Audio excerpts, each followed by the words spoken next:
And then, because now you have a new album out, but I was wondering, how do you look back now on Fleshwounds? Yeah, Fleshwounds, I look back on it now with a lot of love, because that was where I really learned my craft as a solo artist. I think that when you're in a band as big as Skunk Anansie and you leave, it's a very difficult thing. You know, it takes like 2 or 3 albums before you really find your feet, before you really know what the hell you're doing. I mean, you know, look at Richard Ashcroft or Graham Coxon. You know, it's a very rocky ride, but finally you get there. And Fleshwounds was the album that I really concentrated on my songwriting. I really wanted to bring my songwriting up as a tool, and to be better at translating my emotions and my feelings into my lyrics, which is what I think happened. But also what I did on that album was to go to the other side of the mountain. And because it's only when you go to the other side of the mountain that you realize that you were happy at home. Okay. You know, in your new home.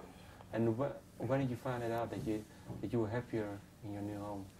I think when I started touring Fleshwounds, I mean, I love the album. I think it's a very beautiful album, very dark album.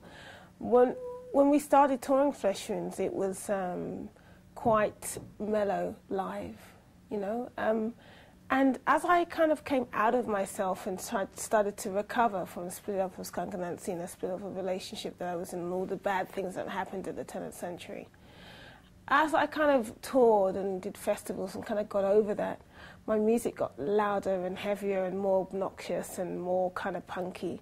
And so by a year and a half later of touring Fleshwounds, the album, it sounded like Fake Chemical State. You know, I was back to making kind of more louder, aggressive music. And I was also kind of recovered. I was happy with myself and happy with my position.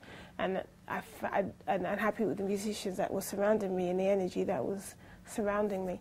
And I also the happiest because I had my own style now, because Fleshwounds really helped me develop my understanding of music as a musician. Because in Skunk Anansie, you know, I sang a lot and I organised a lot of stuff and I did all the songwriting and stuff like that.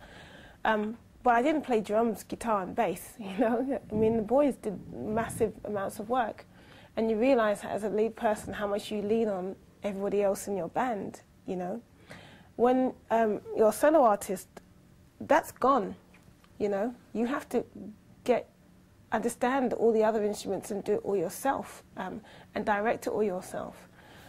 So you have to for me, I had to learn how to play a bit of bass and learn how to play a bit of drums, and, you know, to understand what their side of it a lot more than I had before.